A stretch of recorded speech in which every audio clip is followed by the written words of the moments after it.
Querido, já estou aqui para darmos início à nossa live, aguardando a chegada de todos.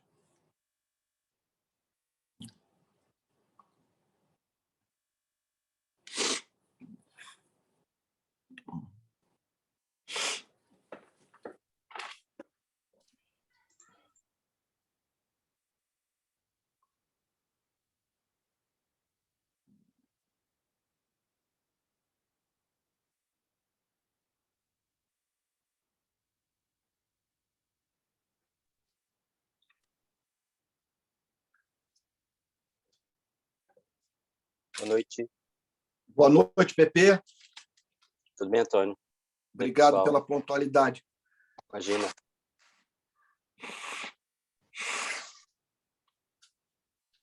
Eu estou fortemente gripado, meu Deus.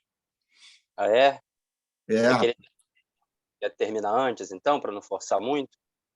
cara, eu acho que eu vou ter que fazer isso. Tudo bem, tudo bem. Tem a semana pesada ainda pela frente, né? Pô, nem fala. Mas fiquei mal, cara, ontem, essa noite, anteontem, uma dor de garganta, mas diz que deve estar com muita gente assim, né? As pessoas elas ficam assim doentes, mas não manifestam a Covid, né? Tem muita gente assim. Eu até agora tô invicto, ainda não peguei. Todo mundo aqui em casa pegou.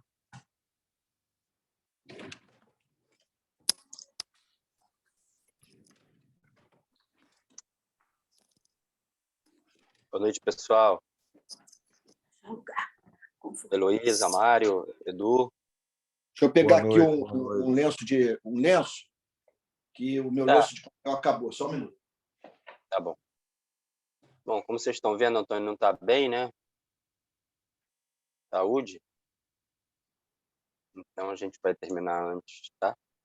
Por favor. Mas quem tiver dúvida pode perguntar. Deixa eu ver aqui, tem mais gente chegando.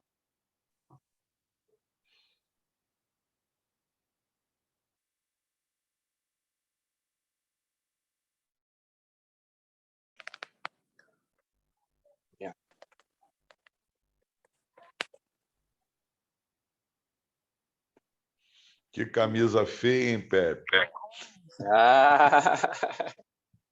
Obrigado pelo elogio, Mário. O Fluminense estava ganhando de 1-0, já está empatando, cara. Tá empatando? O Corinthians fez um gol agora. O meu vizinho aqui estava gritando antes, eu falei, vi que era gol do Fluminense. Mas eu já estava entrando aqui, mas então já empatou, olha. Com 1 minuto, o Fluminense fez um gol. Está tendo jogo agora? Fluminense está jogando. Fluminense e o Timão. Corinthians, né? E aí, quem ganhar vai para onde? Final da Copa do Brasil. Vai ter uma segunda partida para ir para a final, é a semi, né? A segunda partida entre Fluminense e Corinthians. Essa é a primeira, a segunda vai ser em São Paulo. Falar em São Paulo... desculpa. E daqui a Pode falar, depois pouco vai ter do Flamengo, aí por isso que o Pepe está com essa camisa feia aí. Não, é porque meu filho me deu, aí eu resolvi usar. Não, para dizer que domingo o pequeno grupo de São Paulo se reúne no modelo da rede, todos juntos, vão tomar um café e depois ouvirem a mensagem. Então, pedi para eles tirarem fotos. A Heloísa está aqui, o Felipe não está ainda, tá, Heloísa? Aí vocês tirarem fotos, porque é o encontro do RP de São Paulo. É bonito de ver também. Que bênção. Legal. Vão se reunir todos lá. Bom, vamos começar? Em breve teremos a do Porto. Amém. Pessoal, quem quiser fazer pergunta, desmuta e entra direto, até para poupar tempo, né? e, enfim, tá? Para nos ajudar aí. Então, quem quiser perguntar, só desmutar e fazer a pergunta. Aí, rapidinho, para a gente não perder tempo aqui, por favor. Muito obrigado. Pode perguntar acerca de outros assuntos, tipo entrevista do Jornal Nacional, coisa desse tipo. Que são assuntos contemporâneos, né? Eu não sei quem leu o Globo, até mandei para o Antônio, só um comentário que eu vou fazer. Aquela situação que o Antônio viu, assim, em loco, né, lá da questão da moça que fez sopa de ossos, é um quadro que o Globo agora está abordando, né, Antônio? Não sei se você viu, até te mandei o link, né? É uma situação que, infelizmente, se tornou comum ali no Nordeste, né? De gente não ter o que comer mesmo. Então, coisa muito difícil. É um fato. Vamos lá, pessoal. Não afastar muito do Nordeste, não. Está acontecendo, eu estou aqui no Porto, mas o povo lá de São Gonçalo está passando um perrengue, os menos abastados estão com dificuldade de comprar comida. É verdade.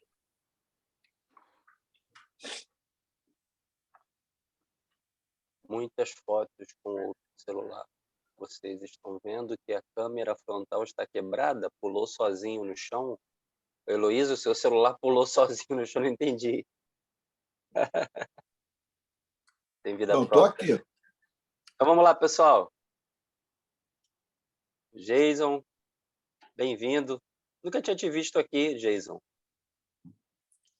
Primeira vez que eu estou te vendo. Quiser começar a perguntar para estrear, vamos lá.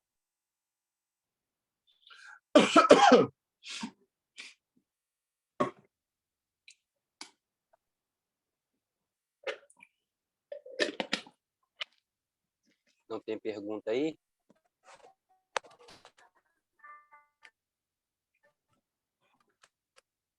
Então eu vou ler uma pergunta que me mandaram aqui no celular. Peraí. Se ninguém for perguntar, eu vou perguntar.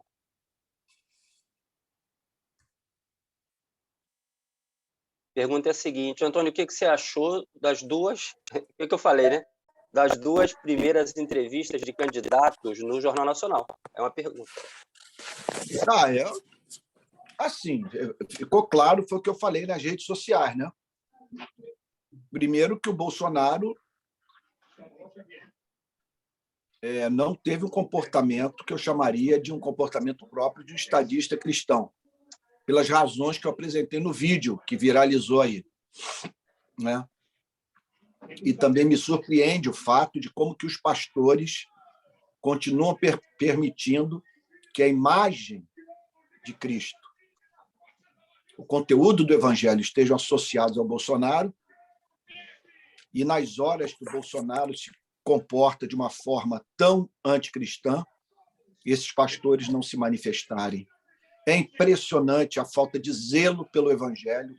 Se vocês me perguntassem o que mais deixou você chocado, olha, não foi evangélico negociando democracia, não foi evangélico apoiando o Estado policial, não foi evangélico ignorando as políticas públicas para os pobres. O que mais me escandalizou foi a falta de zelo pelo evangelho, sabe? De ninguém, das pessoas, quer dizer, de grande parte dos pastores não se indignarem com o que houve.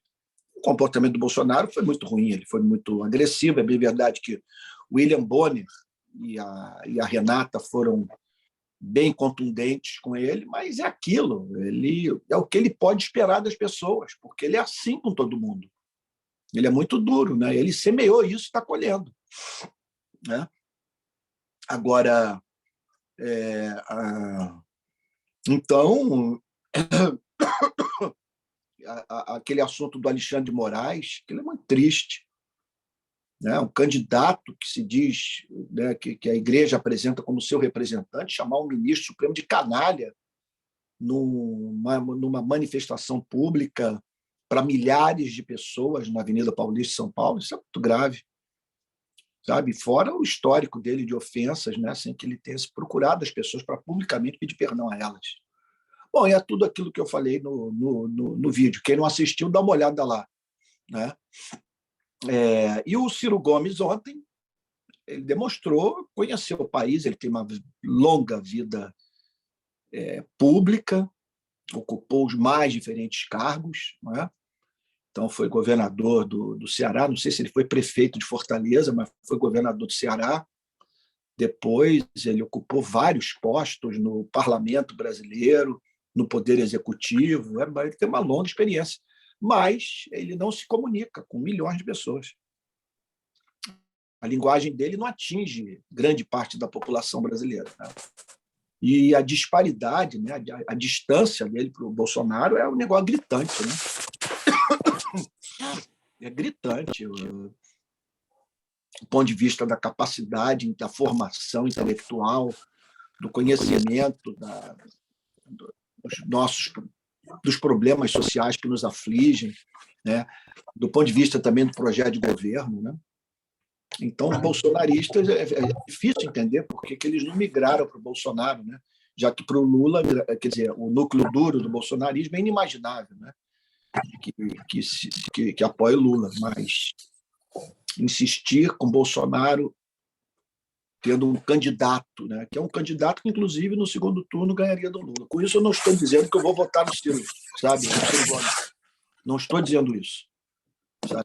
O que eu estou dizendo é isso, eles são fatos, né? Fatos. Mas aquilo, a igreja está muito apegada. Em primeiro lugar, não quer dar o braço a torcer. Em segundo lugar, continua aferrada a essa pauta identitária, né? Essas pautas moralistas, né? Que eu não tenho nenhuma esperança que esses compromissos supostamente morais do Bolsonaro, que eles tenham algum reflexo na cultura. Não acredito mesmo. Não vai mudar em nada. Como não mudou nesses 4 anos, né? Não vai mudar em nada. Então, quer dizer, a igreja perde de vista aquilo que o presidente da República pode fazer, né? E acaba votando nele em razão daquilo que ele não tem a mínima condição de interferir, né? Ou não, Pepe? A Joyce fez um comentário sobre essa questão do zelo. Ela disse: nenhum zelo mesmo, pelo contrário, estarão com ele no dia, a igreja, né? No dia 7 de setembro, em Copacabana. Ela está falando. Pois é.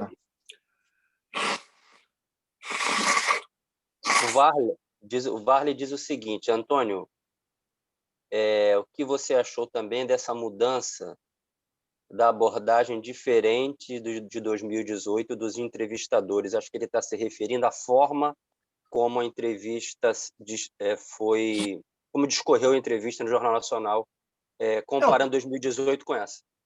É fato que o nível de contundência por parte dos 2 entrevistadores foi muito mais severo no caso do Bolsonaro que com o Ciro, mas o Bolsonaro semeou isso, né? Ele tem um histórico de ofensa. O Bolsonaro ele enlouquece muita gente. As pessoas, eu jamais justificaria, e eu tenho procurado evitar isso na minha vida, uma resposta rancorosa ou bélica, né, ao comportamento do Bolsonaro, mas ele extrai das pessoas muita indignação. Ele provoca as pessoas com o comportamento dele. Ele é muito agressivo. Então, e o Ciro, ele tem episódios de agressividade, que, inclusive, esse histórico ele é um dos motivos pelos quais eu tenho muita dificuldade com o Ciro. Eu acho ele muito deselegante. Muitas vezes eu acho que ele tem um comportamento de coronel, né? Mas não se compara o Ciro Gomes com o Bolsonaro. O Bolsonaro ele destila ódio, e o Ciro Gomes sempre demonstrou compromisso com as instituições democráticas. No caso do Bolsonaro, não. Então, houve uma Perdão, gente, eu estou com uma forte virose. Então, no caso do Bolsonaro, houve uma pressão muito grande na entrevista. E acho que o Ciro, quer dizer, o Ciro não tem esse histórico de pontos da biografia dele, do comportamento político dele, a serem explorados, tal como Bolsonaro e Lula. Né? O Lula vai passar por maus momentos, eu não tenho a mínima dúvida, na quinta-feira. Né? Eles vão vir com tudo.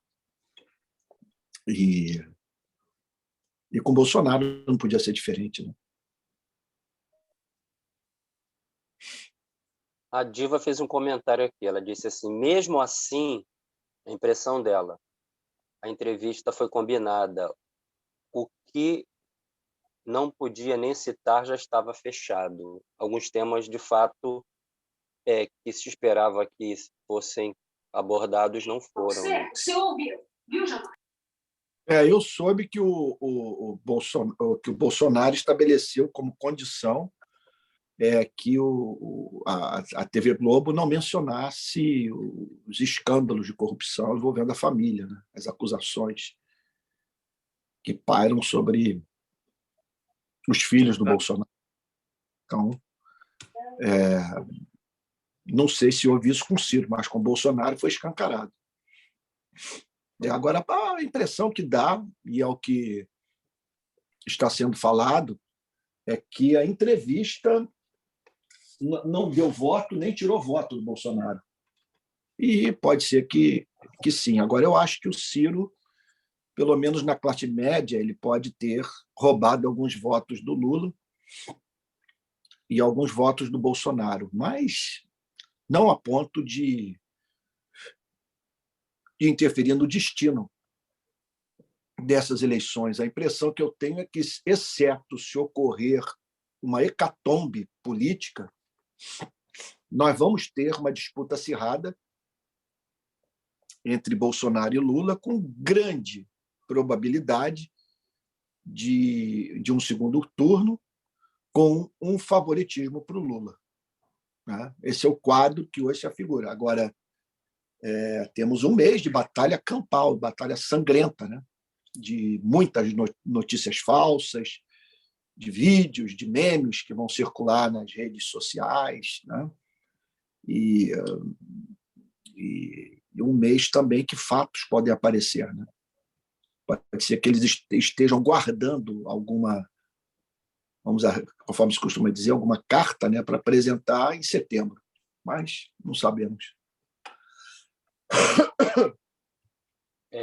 A Diva, só para completar o pensamento dela, né? Alguns temas que ela esperava que fossem abordados. A questão das rachadinhas, dos filhos, né? E do cheque lá na conta da primeira-dama. A Márcia diz o seguinte: ouvi que o Bolsonaro não irá para o primeiro debate neste domingo e só irá aos debates do segundo turno. Eu acho que é o seguinte. O Bolsonaro tem um mega telhado de vidro. A imprensa é avessa a ele, com exceção da Jovem Pan. A maioria da imprensa não faz oposição a ele. Ele sabe que vai passar por maus momentos. E ele não tem o dom da oratória. Ele se comunica muito mal. E outra coisa, não tem domínio de si. Né? Ele não governa o próprio espírito dele. Como é que pode um presidente da República sair de um carro para pegar o celular de um youtuber? Então ficam todos apavorados. Eu tenho certeza que quando ele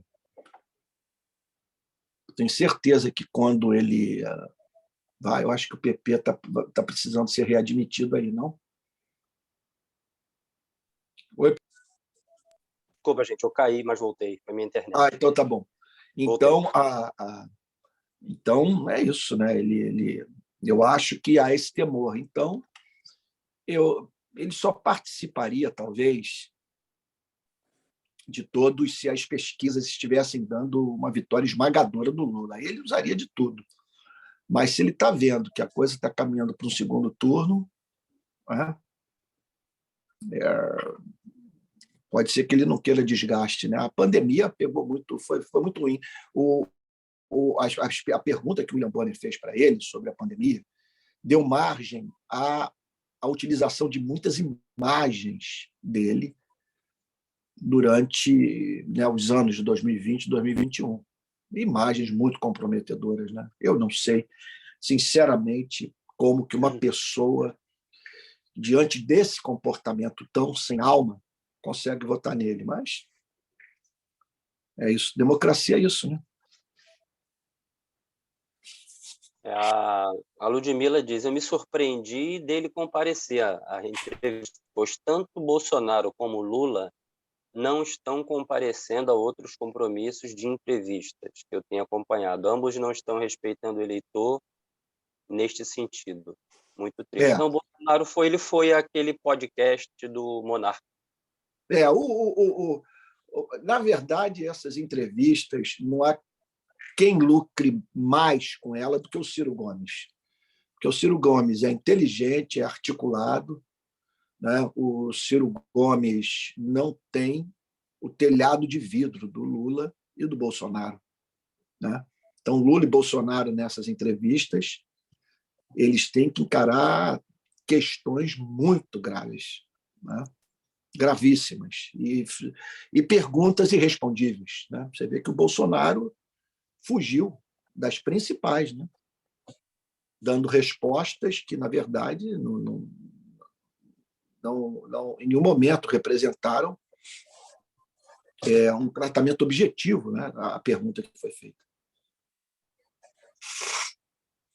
E, além de tudo, Antônio e irmãos, a coragem dele mentir daquele jeito, mano. Fatos mais do que noticiados, ele, olha, me surpreendeu a capacidade dele de negar a realidade. Porque... aquele comportamento dele num debate aberto, numa universidade, meu Deus do céu. É que ali a TV Globo tem que manter a fleuma, né? Tem que manter o Jornal Nacional, né? Então não pode transformar aquilo ali em briga de botequim, né? Agora, ele não resistiria a um debate aberto assim, porque o pessoal ia partir para dentro. Porque como não? Como ele negar as piadas que ele fez, né, durante a pandemia, entre outras coisas mais, né? A CBN está fazendo uma rodada, a CBN do Rio, né, Ludmilla? Rodada em julho, fará outra agora, com todos os candidatos, agora inclusive com candidatos não tão cotados. Hoje eu ouvi a entrevista da candidata do PSTU. PP, as perguntas devem ser encaminhadas por aqui ou pode fazer direto para o Antônio? Pode fazer direto, Leonardo. Fique à vontade.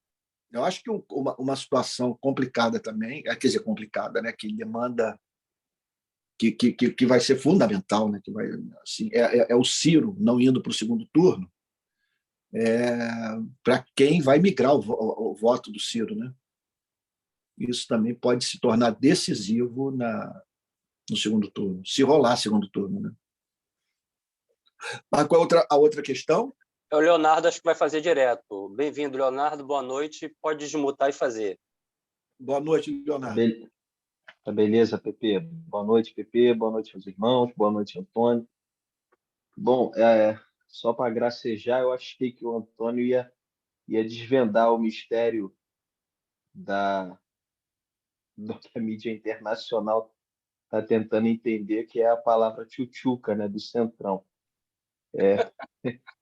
Mas como eu sempre estimo muito o Antônio, mas eu vi que o Antônio não quis entrar nessa vibe teológica, né, e verborrágica. Pastor Antônio, querido, minha pergunta para o senhor é a seguinte: foge um pouquinho do tema que o senhor está tratando com os irmãos, e se o senhor não quiser responder, por favor, fique à vontade. Então, eu estou em uma comunidade em São Paulo, relativamente de tamanho médio, e a gente chegou à conclusão, a nossa liderança, já tem algum tempo que a gente vem refletindo sobre isso. Então, diante do que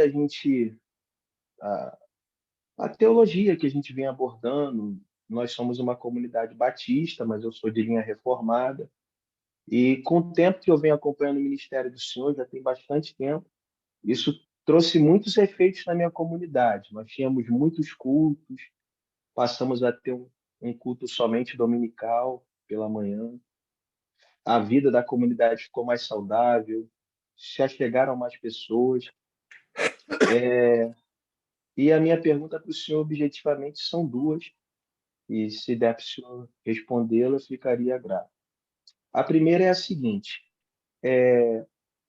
existe, o senhor, óbvio, prega várias vezes por semana, mas o senhor já tem muito tempo pregando. Eu não tenho esse tempo. Existe uma correlação direta a você pregar uma vez somente por semana. No caso, quem está ali nos seus primeiros 20 anos, né, que é o que eu considero tempo para uma formação clássica na teologia. Existe uma correlação direta de você pregar uma vez por semana e, com isso, você dar uma melhor qualidade no púlpito, porque eu já ouvi o senhor algumas vezes orientando, e uma vez até especialmente a mim, o senhor falou, olha, eu fui taxativo com a comunidade da qual fazia parte, para que eles não tivessem só as minhas mãos, mas também o meu intelecto. E eu achei isso, guardei muito para o meu coração, né? Então, as coisas que o senhor fala, eu sempre procuro guardar bastante. E a segunda coisa, e faz todo sentido, né? Porque eu tenho muitos colegas que hoje em dia já estão na fase seus 50, 60 e poucos anos, e realmente a igreja é natural, né? São seres humanos, às vezes ela é ingrata. Então, a minha primeira pergunta é essa, dessa questão de quantidade de sermões, quantidade de vezes e tal, e em questão de preparo. Porque parece que tem um momento na vida do pregador que ele, quanto mais velho ele vai ficando, parece que a coisa flui, né, com mais facilidade. Olha, E a segunda... pois não, pode falar. Desculpa, pastor, perdão. Nada. Eu sei que eu estou sendo prolixo aqui, mas eu quase gosto de perguntar. E a segunda fala minha é que, observando o contexto europeu, algumas igrejas americanas e tal, enfim, eu vejo que hoje há essa possibilidade de você fazer vários cultos, né? No domingo, por exemplo, você tem um espaço para 150 pessoas, você pode fazer 3 cultos, você tem ali 450 pessoas. Que nós estamos numa localidade onde a gente tem um custo imenso com templo, com isso, com aquilo outro. E hoje a gente quer mudar a nossa comunidade para um local onde a gente possa servir melhor, né? Se ingressar melhor na missão, com tudo isso que a gente vem refletindo biblicamente. Isso tem se transformado em atos e a gente está nessa fase de pretender mudar de local. O senhor acha que isso faz sentido, não faz sentido? E são essas duas perguntas. Eu não sei se eu embolei assim para o senhor responder, mas o senhor responde conforme o senhor se sentir à vontade. Não, está ótimo. Obrigado, pastor, pela sua atenção, a sua gentileza. Uma honra ter você aqui, Leonardo. Eu ri muito, eu falei, vai ser agora, ele vai vir com um livro desses da caixinha dele, do baú dele, que vai falar. Gente, eu estou aqui falando hoje sobre a tchutchuca do Sandro. Eu achei mas o senhor não veio, eu fico acompanhando, o senhor não veio, né? Com essa decifração. Antônio, querido, um beijo para o senhor. Boa noite. Tchau, tchau. Obrigado, Leonardo. Não, esse negócio aí dessa intervenção do youtuber, eu não me sinto muito confortável, sabe, de lidar assim com quem quer que seja, né? Então, eu nunca divulgo esse tipo de vídeo que ridiculariza. Eu acho que ele dá margem para muita crítica em cima de fatos que são mais devastadores para a imagem pública dele do que essas piadas que são feitas, né? Embora é aquilo, ele semeia, né, esse tipo de comportamento, né? As pessoas lidam com ele da forma como ele lida com as pessoas. Olha, com relação à igreja, Leonardo, é certo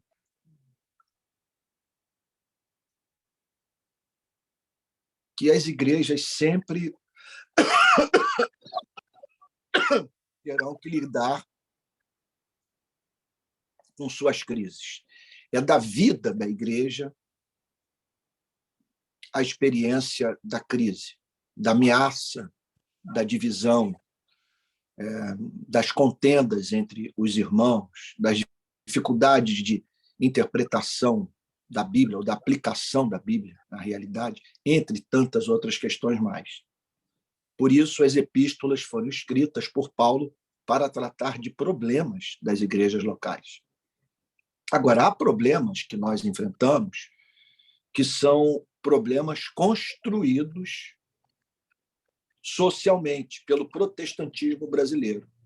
Então, há problemas que enfrentamos que não enfrentaríamos necessariamente. Quer dizer, são problemas que fazem parte do nosso cotidiano em razão do fato de que nós nos estruturamos como igrejas dentro do protestantismo de uma tal maneira que os conflitos são inevitáveis e numa escala muito maior do que é encontrada na vida de uma igreja local que segue o modelo do Novo Testamento. Então, isso eu aplico de uma forma especial à relação do pastor com a igreja, Leonardo. Né? Porque as igrejas hoje, elas funcionam como uma corporação. Elas seguem o modelo do mundo corporativo. Há uma disputa acirrada pelo mercado. Os pastores, quer dizer, a mentalidade capitalista ela está bem presente. O sonho da mega church, o sonho de você dominar a cidade, de você ser, portanto, a grande referência como pregador e como, né, e ter a sua igreja também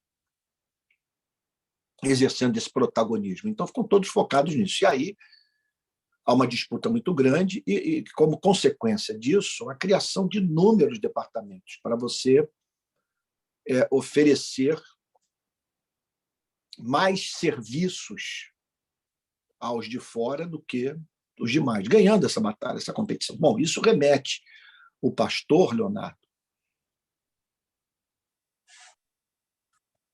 para uma vida inviável. Porque ele tem que se dedicar àqueles incontáveis eventos e departamentos e reuniões ao longo da semana, sabe? Meu Deus, fora o fato de que ele tem que se dedicar a um trabalho pastoral que demanda dele o cuidado dos membros da igreja na felicidade e na tristeza, na alegria e na dor. E isso envolve também os parentes dos membros. Então, o pastor, às vezes, ele perde o coração dos membros, não apenas porque não esteve no hospital no dia que o membro da igreja foi internado, mas também por não ter participado da festa de aniversário. Eu acho essa relação totalmente diabólica. Eu confesso que eu chego aqui com 35 anos de ministério, grato a Deus por não ter infartado, por não ter feito um burnout, ou por não estar amargurado. O que eu padeci, muito embora não na extensão que muitos colegas, porque eu sempre fui muito taxativo. Eu não vou me submeter à agenda da igreja. Então, o resultado final é claro que, como a minha dedicação sempre não foi uma dedicação extensa, eu não construí um império eclesiástico. Agora, eu chego aos 60 anos, que é a fase de maior produção intelectual da vida de um ministro, né? Eu vou viver os meus melhores anos de vida, do ponto de vista da qualidade do meu ministério. A idade livra você de algumas ilusões, trata das suas idiosincrasias, leva você a ser mais misericordioso. E, é claro, se você é uma pessoa disciplinada, você tem mais conhecimento para compartilhar.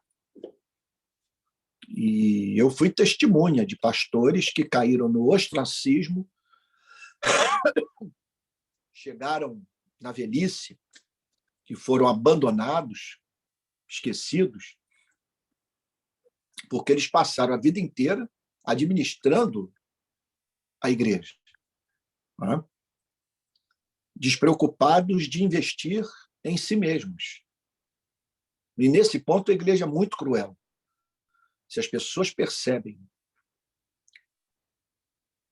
que você é carente de conteúdo, ou que sua mensagem não é original, ou que você se repete demais, simplesmente elas o ignoram. Ou te descartam, né, pastor querido? Totalmente. Então, o pastor tem que ter muita disciplina. Eu hoje prego 4 vezes por semana, em média. Eu prego 2 vezes no domingo, sermões diferentes, e na segunda-feira um sermão também diferente. Estava pregando na quarta, agora eu estou gravando as mensagens, ou então pego mensagens que já estão gravadas. Fora a produção de conteúdo o tempo todo, né? Então, eu não conseguiria essa produção se não fosse a disciplina, os anos de estudo, de silêncio, de leitura devocional das Sagradas Escrituras e a inflexibilidade diante das pressões da igreja. Eu tive a vantagem de ter plantado a igreja. Eu tive a vantagem também de, me permitam dizer, a graça que Deus me concedia no ato da pregação me deu muita liberdade para que eu não me dedicasse àquelas tarefas que muitas vezes o pastor se dedica para compensar o fiasco do púlpito. Agora, uma coisa que ficou clara para mim é que a boa pregação ela é indispensável para a igreja, mas ela não dá conta da vida da igreja sozinha. E eu chego aos 60 anos assim muito reticente com relação ao modelo atual das igrejas evangélicas brasileiras. Eu acho esse modelo fadado ao fracasso. Eu acho que ele joga as pessoas contra as pessoas. Eu acho que ele é um modelo muito impessoal. Então, eu aposto hoje mais nas igrejas menores e no crescimento por multiplicação de pequenas igrejas, que podem ser, né, de 10, 15, 20, eu acho que até 300 pessoas, talvez. Mas, passando disso, é muito difícil você manter a qualidade. E a vida do pastor se torna um inferno. Imagina, eu não conheço médico que tenha que ir no casamento do paciente, tenha que visitar o paciente, sabe? Meu Deus, médico que... Meu Deus, é incrível. O paciente vai lá, ele atende, pronto. E o paciente toca a vida dele mesmo, mas o pastor não. Sabe? Ele está ligado à vida do membro. Isso não é fácil. Não é fácil. Então, Eu acho que é importante, Leonardo, que o pastor conheça o seu momento, sabe? Por exemplo, a partir de um ponto do meu ministério, ficou muito claro para mim que eu estava em condição de pregar expositivamente livros inteiros da Bíblia. Ficou muito claro para mim. Coisa que eu não podia fazer nos primeiros, talvez, 20 anos do meu ministério. Porque pregar livros inteiros, verso por verso, significa você ter que lidar com passagens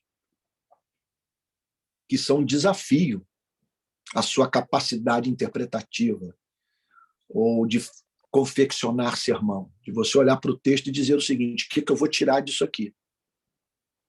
Sabe? Então, só a vivência, os anos de leitura, para fazer com que você, ao se deparar com os mais diferentes textos da Bíblia, retire a doutrina e transformando-a em alimento sólido para a congregação. Sabe? Com relação à utilização do espaço físico, a minha experiência de pregar mais de uma vez no domingo, uma mensagem após a outra, eu reputo, foi assim, eu considero uma das loucuras que eu fiz na minha vida. De pregar 3 sermões domingo de manhã. Os mesmos sermões, porque eram públicos diferentes, eu não tinha espaço na igreja para receber aquele volume de pessoas. Eu não sei como que eu não desenvolvi um problema crônico nas cordas vocais. E o meu tipo de pregação me desgasta muito. Eu chego ao final da pregação moído, porque eu não prego como se estivesse descrevendo as condições climáticas. Sabe? Frente fria se aproxima do Rio de Janeiro. Não, para mim é vida ou morte. Em geral, eu lido com o sermão de uma maneira que eu nunca sei o que vai acontecer no púlpito. E, às vezes, no ato da pregação, o texto bíblico me envolve de uma tal maneira que eu sinto eu experimento a apneia. Eu já experimentei várias vezes a apneia. E você está pregando e ficar com falta de ar. É claro, as minhas dificuldades de oratória, a dificuldade de controle, de mau uso, a minha dificuldade de lidar com a voz, eu sempre tive isso, né? Mas tudo isso muito fruto de emoção, de um comportamento não programado. Porque é aquilo, para mim, hoje eu estava pensando nisso à tarde. Eu tenho que remeter a minha mente o dia inteiro para a Bíblia. A minha mente, ela depende do conteúdo do Evangelho para que ela não sucumba. A minha percepção da vacuidade da vida é um negócio tão profundo que eu não posso tirar os meus olhos do Evangelho. E a minha ideia da separação final é um negócio tão horroroso de imaginar o que vai ser naquele dia. Uma pessoa ouvir, eu nunca o conheci, sabe, que eu tenho que estar o tempo inteiro firme no Cristo que me salva da minha perdição metafísica e do Cristo que me salva da minha perdição moral. Eu não posso tirar os olhos da cruz, sabe? Então, e é claro, como o cristianismo para mim é vida ou morte, o cristianismo não é o apêndice da minha vida, não é sabe? O cristianismo não é uma coisa que eu penso esporadicamente, ou que eu penso só quando eu vou preparar sermão, vou pregar. É o tempo todo eu penso no Evangelho. O tempo todo. Então, hoje, agora também tem um negócio, Leonardo.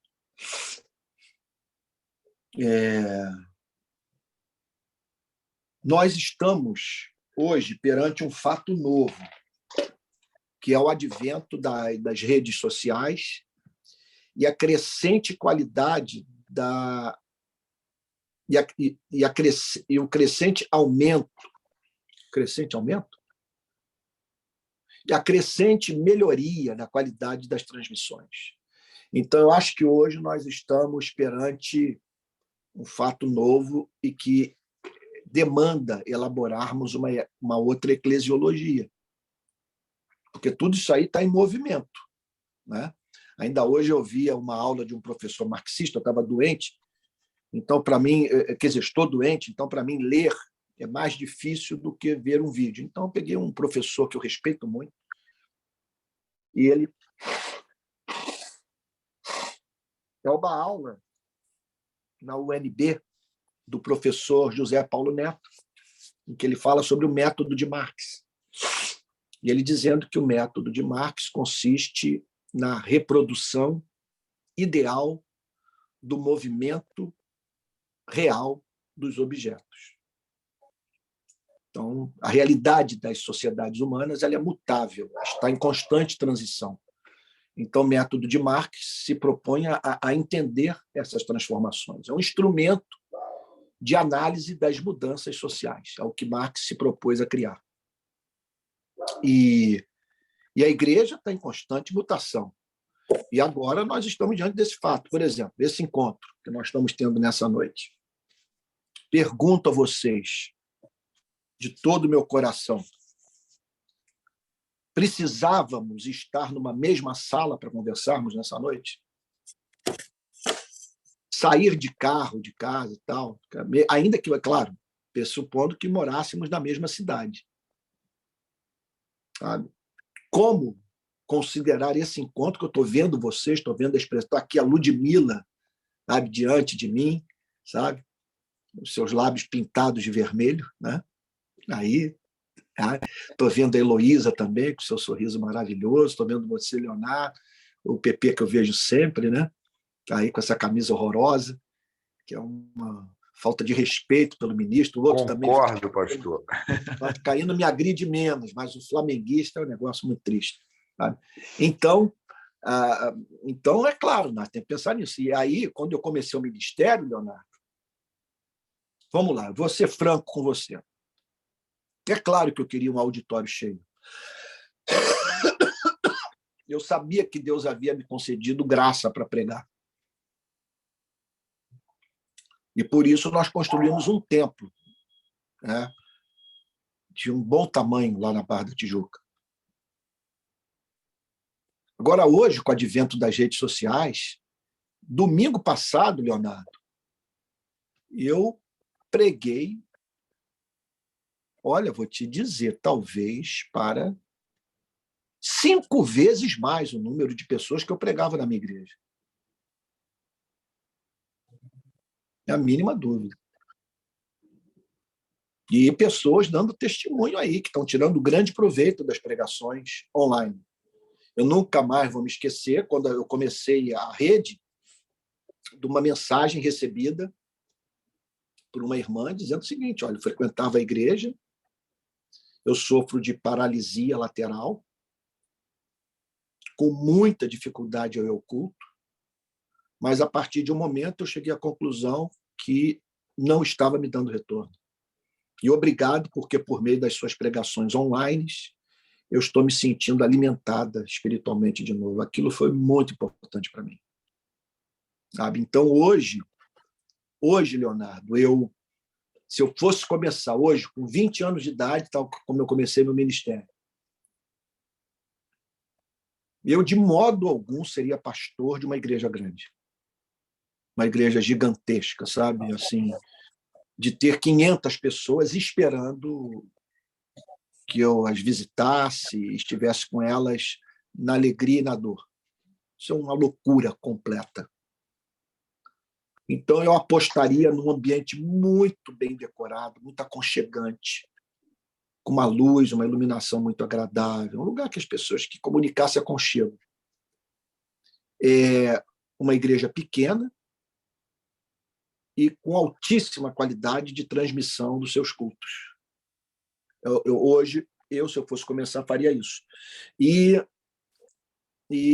estimularia o crescimento por multiplicação de igrejas, né? E identificando os líderes e treinando-os. E em vez de termos uma igreja vamos dizer, de 1.000, termos 10 igrejas de 100. Eu acho que é muito melhor. E o que não impede dessas igrejas estarem unidas, né? Dessas pessoas se encontrarem com uma certa regularidade. E hoje eu tenho pena, sabe, Leonardo? Quando uma pessoa diz assim que, quando eu vejo uma pessoa, um jovem assumindo o ministério sagrado dentro dessa cultura, eu tenho pena. Eu não sei se ele vai chegar vivo na minha idade. Ou são, né? Eu acho pouco provável. Antônio, eu gostaria só para você entender assim quer dizer, entender não, né? Mas para testemunhar assim com bastante brevidade da influência do teu ministério na minha vida. Eu fui criado em morro mesmo. Eu era eu era aquela cartinha do baralho para dar tudo errado. Eu começo a ouvir o senhor, eu tinha 19 anos de idade, de uma Caramba. igreja neopentecostal. Eu sou pai de 4 filhos. Meu filho mais velho tem 19 anos, está se formando para oficial da Marinha. Foi por causa de ouvir o senhor. Eu nem gosto de ficar falando muito, porque eu me emociono. Minha esposa está aqui perto. Eu comecei a estudar inglês, ouvindo o senhor. Me perdoe, tá, se eu me emocionar. A minha comunidade foi toda afetada, ouvindo o senhor. Eu estou em São Paulo, já estou fazendo mestrado, já fui convidado para estudar fora. Tudo que o senhor coloca, eu entro. Aí eu brinco, é melhor ficar ouvindo meu pastor querido do que. Eu falei, já tem tanto doutor aí e não dá em nada, então. E eu vi o quanto a influência da forma que o senhor vem, as mudanças também que o senhor vem passando no ministério, afetavam a minha vida quando eu recebi um convite de um colega nosso, que, óbvio, para que não seja deselegante por motivo de estar sendo gravado, eu não vou citar nome aqui, até porque sei que o senhor não se sentiria confortável. É um colega nosso de uma igreja também batista, também grande, me chamou, né, para que me ajudasse e tal. Eu falei, olha, desculpa, mas eu não, não é isso que eu entendo de igreja, não. Eu não quero. E eu teria bastante vantagens, né? Assim, se é que pode se chamar de vantagem. Então, eu lembro que quando o senhor indicava os livros do Dr. John Gessner, os livros de William Hayes, eu nem sabia ler inglês. Eu comprava e fui me dedicar para aprender. Isso influenciou meus filhos. A minha filha tem 17 anos, Olha, vai fazer medicina. Meu filho, como eu falei para o senhor, esses dias eu tive falando para alguns irmãos de alto escalão da Marinha. E, e aí, outro dia também o pau cantou, né? Porque eu fui convidado por um grupo de irmãos presbiterianos, e aí foram tecer alguns comentários ao senhor não elogiosos, e eu perguntei aonde eles poderiam me mostrar que o senhor tinha dito algo que fosse contrário aos princípios teológicos. Se eles me mostrassem, e aí foi engraçado que um dos irmãos lá no encontro falou assim, não, o Antônio é mais calvinista do que todos nós, ele é mais... Eu falei, então, o problema de vocês é preconceito ou é inveja, né? Porque tem muito isso na nossa classe de pastor, é muita dor de é. cotovelo. Né? Bom, eu agradeço muito ao senhor por ter gasto tanto tempo aqui me explicando. É, a gente está na iminência mesmo de tomar essa decisão. Nossa comunidade cabe 400 pessoas, a gente vai para um local para 120 pessoas, por uma série de motivos, mas o motivo principal é esse daí. Por que você vai deixar o local com 400 pessoas, Leonardo? Porque a gente tem a oportunidade de experimentar um desafio de servir uma comunidade, uma favela inteira, indo para onde a gente vai e o dinheiro que a gente vai ter do espaço, da propriedade, a gente consegue criar muita coisa, né? Para o social, para uma série de coisas. Meu Deus. O E espaço de 400 era próprio? é próprio, é próprio. Nossa comunidade tem 63 anos. Eu cheguei na igreja, a igreja tinha 7 pessoas na quarta-feira e 30 no domingo. Hoje em dia, a gente, enfim. eu até já entrei em contato com o PP, já falei, ó, quero trazer o pastor Antônio Aí aqui. vocês vão para qual comunidade, Leonardo? A gente está em São Paulo, em Osasco, a gente serve a comunidade chamada Buraco do Sapo e Morro do Socó. E, para o senhor ter ideia, nós começamos esse trabalho. Eu vi o senhor quando contou na época do Jacarezinho. Quando desbarrancou o Morro do Socó aqui em Osasco, eu peguei meu carro, fui para lá e comecei a ajudar as pessoas. Aí a igreja começou a fazer um trabalho de cesta básica, de doação. A minha esposa, a gente foi indo assim. Aí Aí as portas se abriram. aí começamos a fazer casas, achamos uma ONG. Aí a ONG sempre faz parceria com a gente já construiu 10 casas dentro dessa comunidade. Aí um casal global aí doa 200 cestas básicas por Nossa, mês. coisa maravilhosa. Mas isso eu não estou falando isso para rasgação de seda, né? O senhor não precisa disso, obviamente. O senhor não sabe nem quem eu sou, mas eu que estou vindo aqui de minha própria vontade, eu acho que até demorei muito. Então, o ministério do senhor, as lives, os livros que o senhor indica, o passeio que o senhor faz na biblioteca, eu sou tarado, anoto tudo. Outro dia eu vi a Paula botando e falei, meu Deus, eu não vou passar à frente da menina porque eu vou ser deselegante, as mulheres primeiro. Então, mas eu já tinha tudo aquilo dali anotado. Então, foi através do senhor que minha vida foi muito influenciada, assim, para o lado positivo, da minha esposa, dos meus filhos. Todo mundo te ama. Então, Olha, Leonardo, eu vou te agradecer. Senhor, desculpa, tá? Eu fiquei, porra, vacilando aqui, falando pra caramba. Um monte de gente querendo falar, mas já tem tanto tempo. Eu falei, hoje eu vou tomar coragem. é, Caiu a ligação. olha, Leonardo, eu vou te dizer, é um negócio, meu Deus, é muito comovente. E num ano assim, eu até aproveito aqui para dizer para os irmãos da Escola de Discípulos, quando eu comecei o curso em 2000, ano passado, né, em novembro do ano passado, eu não podia imaginar que fosse enfrentar o que eu enfrentei esse ano. Esse ano, sob vários aspectos, foi o pior ano da minha vida, né? A perda da minha mãe foi um sofrimento incalculável, eu nunca senti dor igual, né? A saída da minha igreja foi uma saída muito, muito sofrida, e está sendo sofrida até hoje, né? E, e aí, então, diante disso tudo, né? E tantas perseguições, tantas decepções e coração tão ferido,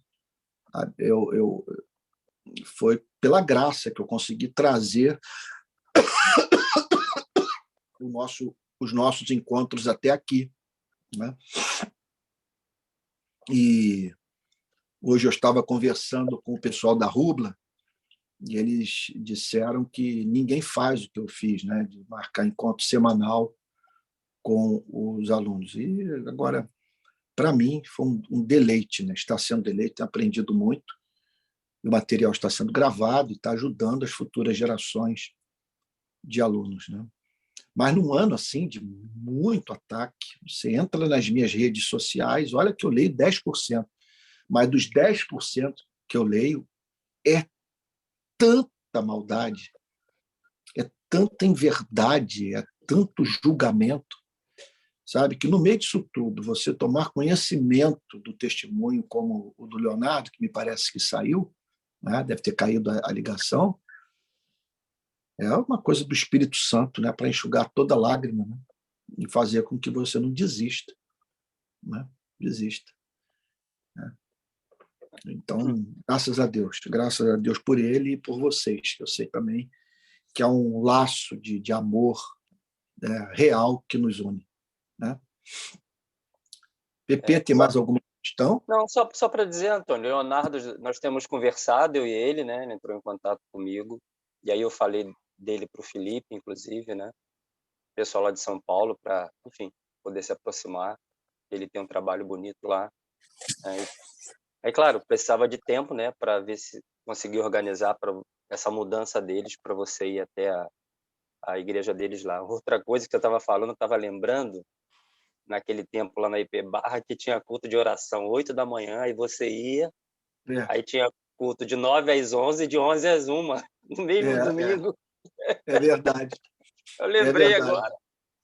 Caramba, é nossa. verdade. Tem coisa que é, é impressionante mesmo. Essa E você, semana, e oi, você vinha de Piratininga, né? Era 8 da manhã na Barra.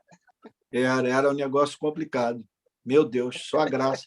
Hoje, por exemplo, essa semana eu fiquei meio preocupado, sabe? Porque eu fiquei preocupado, porque hoje eu estou com todos os sintomas, graças a Deus, não de burnout, que minha cabeça está boa, mas de uma estafa. Estou muito cansado.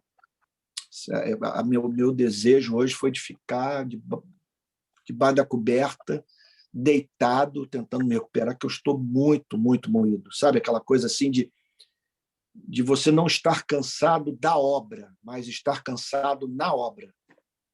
É o que eu estou sentindo agora, né?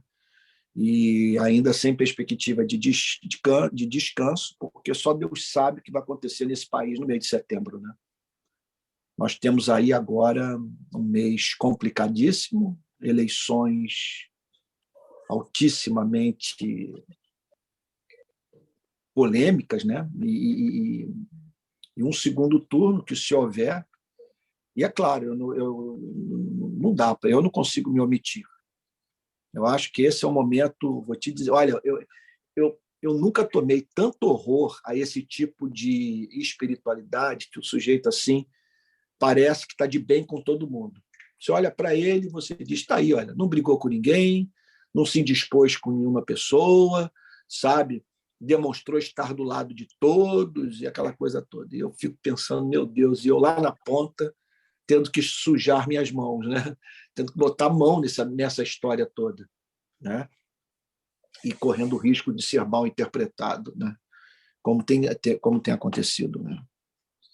Então, Mas são ministérios diferentes, né, Antônio?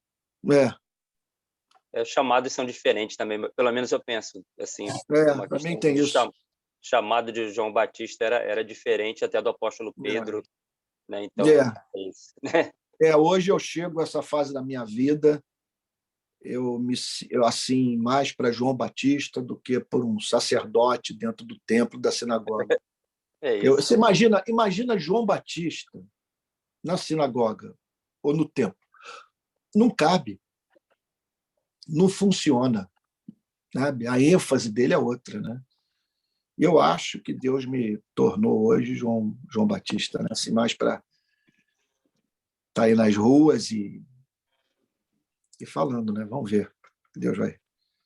Amém. Isso. Tem mais Pessoal, alguma questão? não, até para te descansar, eu acho que o testemunho do Leonardo foi É, abençoador para todos nós, né? Foi uma boa aula, né? Uma surpresa de Deus para nós.